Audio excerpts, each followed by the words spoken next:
In the year 2021, the Chinese Communist Party is facing its most intensive crisis and intensified internal power struggle for three reasons. First, local government members at all levels will go through their biggest reshuffle. Secondly, various factions within the party will fight for key positions in the 20th National Congress in 2022. And thirdly, 2022 would be the time to determine whether the current Chinese President Xi Jinping will be able to keep the President for life status. Therefore, the CCP's internal strife in 2021 will start from the local level right up to the central level. Even though China is a one-party state, there are different gangs within the party, which we'll talk about later. The result of these fights will fundamentally change the structure of the party and determine who will control China for the next 5 years. So without any doubt, 2021 will be a bloody and fierce battling year for these CCP top members, especially for Xi. Welcome to Beyond the News with Faye. I'm Faye. Today we'll take a closer look at the Chinese politics. Will Xi Jinping become the new emperor of China? It is not that easy for him, though. Many big traps have been laid ahead, waiting for him. Also, after watching this episode, you may even have a different understanding of the absurdity of the 2020 US election. By the way, if you like this topic, please like the video, give me a thumbs up, and subscribe to my channel if you haven't done so. Every year around March, two important conferences will be held in Beijing: the Chinese People's Political Consultative Conference and the Chinese Communist Party National People's Congress. In China, people call these the two sessions. This year, the two sessions will start on March 4th and 5th, respectively.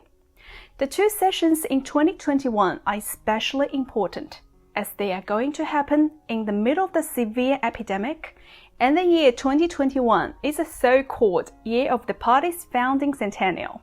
So Beijing is overly sensitive about security in all regards.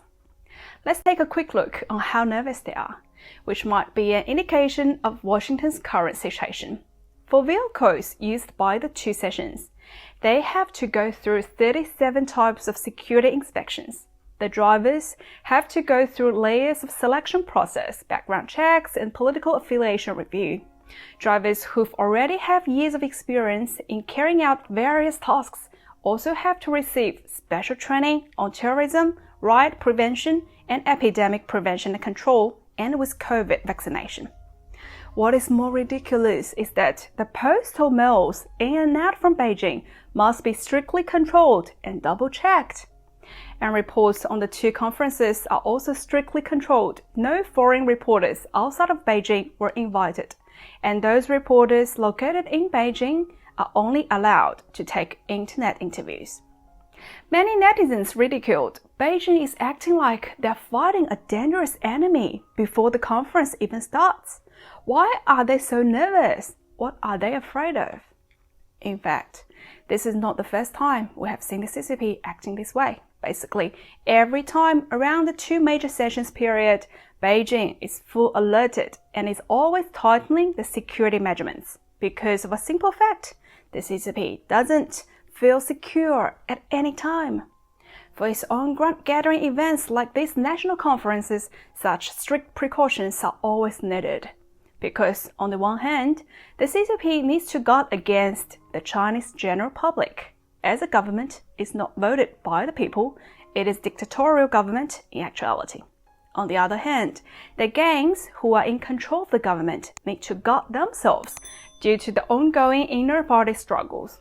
Actually, the intense environment in Beijing is also a reflection of the insecurity of the President Xi Jinping. This year, it can be regarded as the most challenging and unsafe year for him. Let's see why. Within the party, Xi's biggest opponent is a former CCP head, Jiang Zemin. Even though Jiang has retired for more than 20 years, but his influence within the party remains strong. Thus, on various issues, Xi still needs to make compromises with Jiang. In 2017, after determining the members for the 19th Politburo Standing Committee of the Communist Party of China, you can think of them as a Chinese government's cabinet.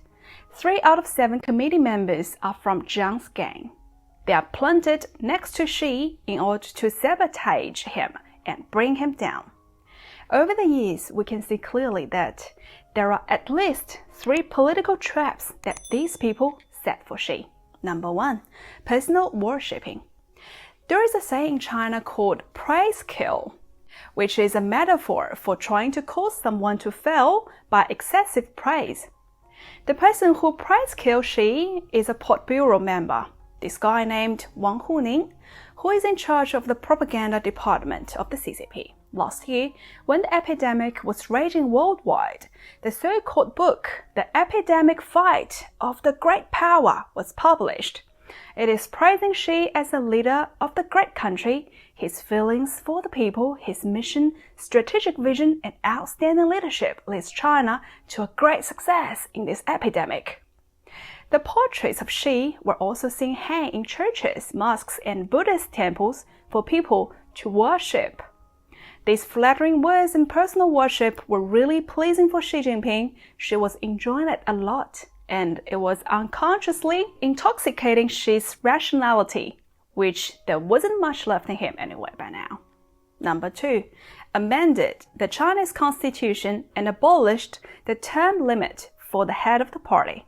In March 2018, Xi Jinping abolished the CCP's rule of no more than 2 consecutive terms policy for the CCP's central boss.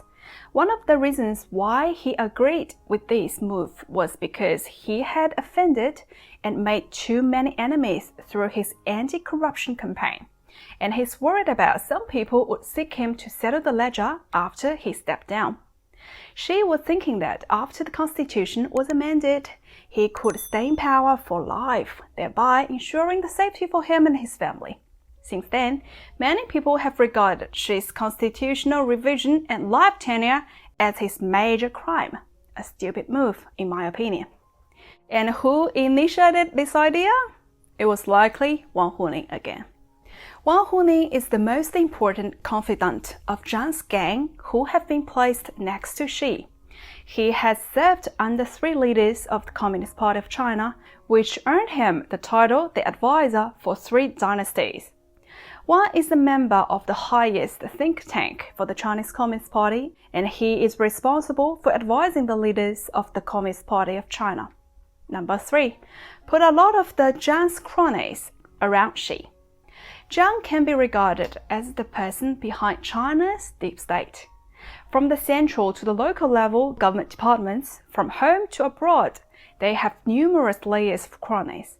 Apart from the 3 members of standing committee we mentioned earlier, before Xi came to power, the military was in the hands of Jiang and his cronies for a long time.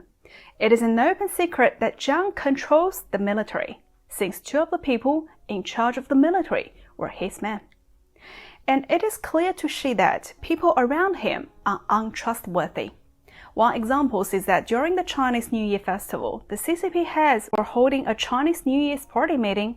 Around Xi, a group of Xi's close guards wearing black suits were arranged to sit facing directly to the attending officials right behind Xi.